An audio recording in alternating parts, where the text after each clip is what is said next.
Who should take this course?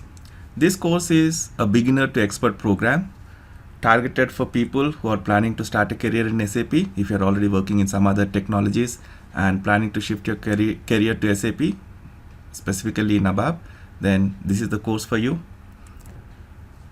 If you already started your career in SAP and you want to expand your knowledge in ABAP, then you can also take this course. I'm also targeting SAP functional consultants. So if you're already working in SAP as a functional consultant and want to gain technical understanding, because in your day-to-day activities you come across a lot of situations where lack of ABAP knowledge is limiting your work, then at the end of this course you should have really good understanding of ABAP. So you can also target to become a techno-functional consultant.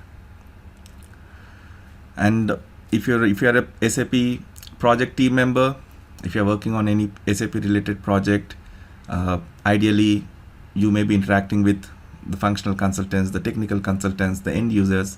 So if you really want to gain the technical understanding of the SAP system, then you can take this course. This course is also suitable for SAP BI consultants and SAP Basis consultants. What are we going to learn at the end of this course? By the end of this course, you should have really good technical understanding of the SAP system. You should understand what's going behind the scenes whenever you are running any program. You should be able to gain knowledge in both basic as well as advanced concepts in ABAP. You should be able to work on any ABAP related development objects such as reports, forms, interfaces, conversion programs, etc. You should become comfortable debugging ABAP programs and also troubleshoot any issues related to ABAP programs. You should be able to work with enhancements in SAP. Enhancements are a way to expand the functionality of standard SAP applications. So we'll be exploring how to find enhancement, how to implement various types of enhancements in SAP.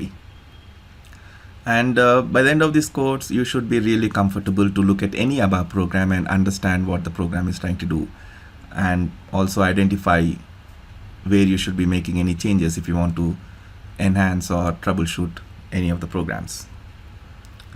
So in short, by the end of this course, I really expect you to handle any ABAP project that comes your way. And what are the prerequisites for joining this course? Absolutely nothing. As I said, this is the beginner to expert program, so we'll be starting from the very basics of programming. So even if this is the first time you're trying to learn programming, that should still be okay. So it's absolutely fine if you don't know any other programming languages and ABAP is your first programming language that you're attempting to learn. So there are really no prerequisites to do this course. So today I'll give you a brief introduction to ERP, because many people I've seen are confused with what is ERP. Some people think it's a software, some people think it's a technology. So we'll just have a small discussion on ERP and try to understand where it fits in. Then I'll basically do a basic comparison between ERP and a non-ERP system. And since SAP is an ERP software, it's important that you first understand what is ERP.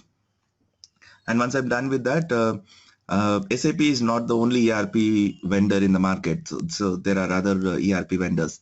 So I'll quickly compare with the top three ERP vendors. That's SAP, Oracle, and Microsoft Dynamics. So we'll see how these three fare in terms of time, in terms of cost, and how much customization they need. So we'll try to compare them. I pulled some interesting data from the internet, so I'll try to compare these three ERP vendors on different parameters. Then I will be talking about different SAP products, because ERP is just one of the SAP products. So we'll see different products provided by SAP, so that you understand which of the SAP's products you're actually trying to learn, and as an ABAP consultant, in which SAP on. And then I'll try to explain various modules in SAP and the functional and technical modules. And at the end, I'll be comparing HANA, because SAP HANA people are a bit confused where exactly HANA fits in and what is that HANA is replacing ABAP. So I'll just want to clear that air. So I'll compare that. So that's where I'll conclude today's session. So let's start with understanding ERP. To understand ERP, first you need to understand how a non-ERP system works, right? So in any business, for example, every company will have various departments, and each department has a specific role to play to complete a business transaction, right? For example, let's say we are into selling laptop computers. Then once you get the order from the customer, you have to build the laptop and ship it to the customer. That's when the business transaction is complete, right? And it's not that one person will do everything in the organization. So there are different departments which are assigned different roles to play in this business transaction. So for example, here we have this sales department. Let's say in our company we have these departments: sales department, materials department, production department, logistics department, and accounts department. And the role of the sales department is to get you the orders. So once a customer is interested to buy, let's say one university wants to place a order for 1,000 laptops, then the sales department will try to understand the customer's requirement and accordingly prepare an order. And the order will capture some information such as what type of laptops they want, what configurations they want, which processor they want, how much memory the laptop should have, all this information. So once the sales department gets this information, then the materials department can procure that raw material, because as a company, we don't manufacture the raw material. We simply procure various raw material from different vendors.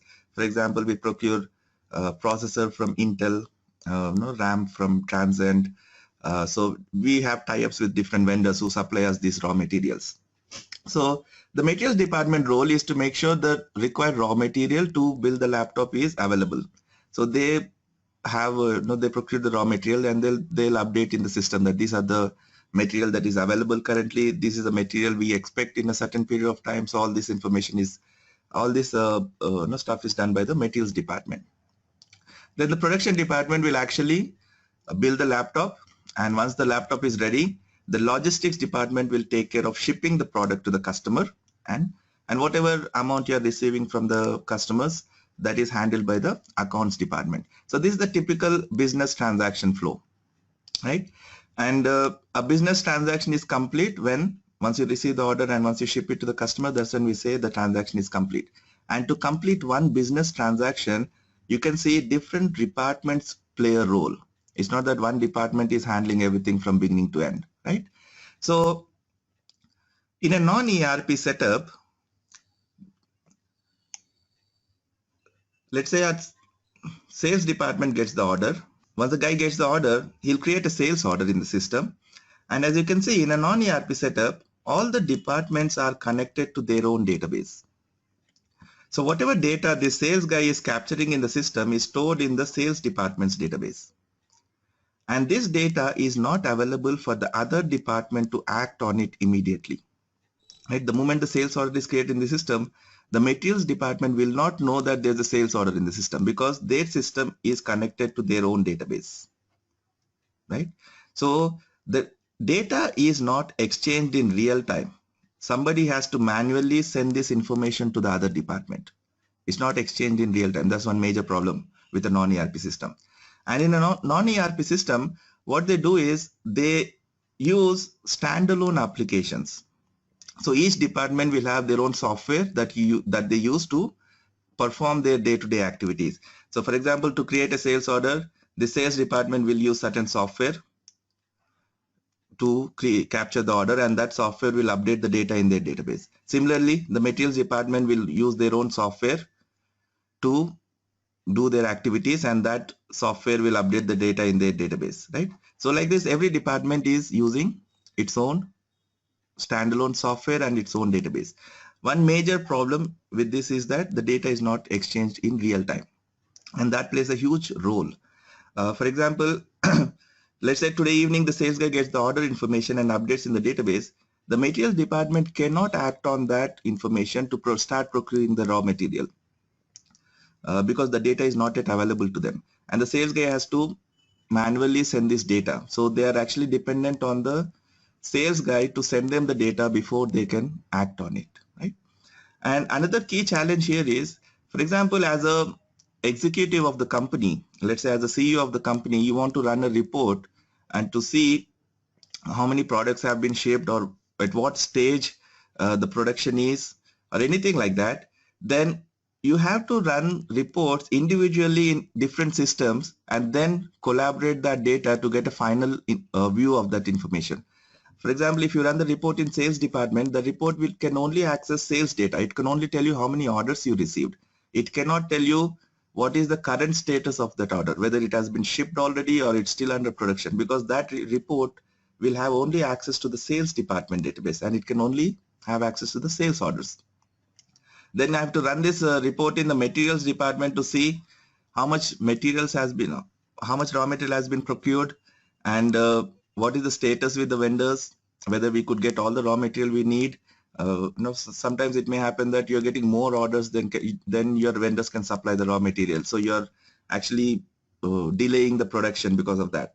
So as an executive, I cannot take decisions because each report I'm running in different departments is only giving me information about what's happening within that department, right? And that's a big challenge when you are running a very huge company, multinational companies. So to overcome this problem, this ERP concept came upon, right? So in an ERP system,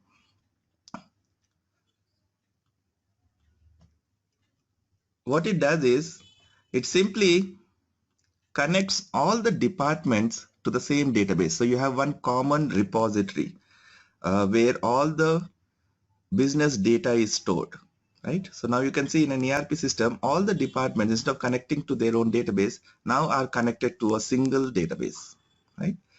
Now, the moment the sales guy updates the order information in the sales department, that information is updated in this database, and the materials department also have access to the same database. So the moment the data is updated by the sale guy, the material team can access that data. Right? Now the data is being exchanged in real time. There's no manual intervention required for somebody to send the data from one department to the other department. So what this allows us is to create applications that can access data across business functions and then perform activities. So this also helps us to automate a lot of things.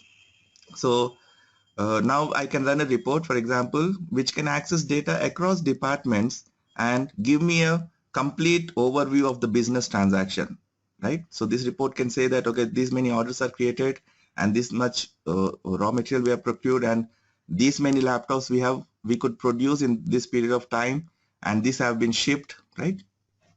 So because this one program can access data across all the departments. So that's a huge difference between a ERP and a non-ERP system. In an ERP system, instead of using standalone applications, what we do is we use something called a business suite.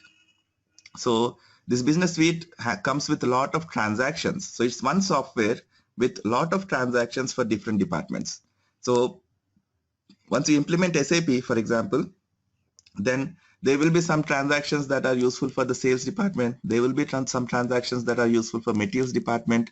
There will be some transactions that are useful for the production department.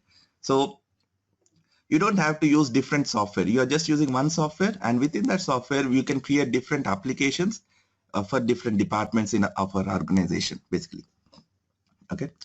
So this also helps us to automate a lot of things. For example, in a non-ERP system, when I'm creating an order using one standalone software, this software cannot have access to the logistics department, for example, or the production department. Now, when I'm creating the order and I input some estimated delivery date in the application, that software cannot validate whether that estimated delivery date can be met because it does not have access to any other department's data. Whereas in an ERP system, once I create a sales order application, and if that sales order application has a estimated delivery date field, the moment the sales guy inputs a date there, it can run some checks. It can check with the materials data to see if that particular raw material is available in the system or they are awaiting the delivery. For example, let's say in the sales order, I enter i5 processor and I'll say 3 days as the estimated delivery date. But the materials department has already updated in the system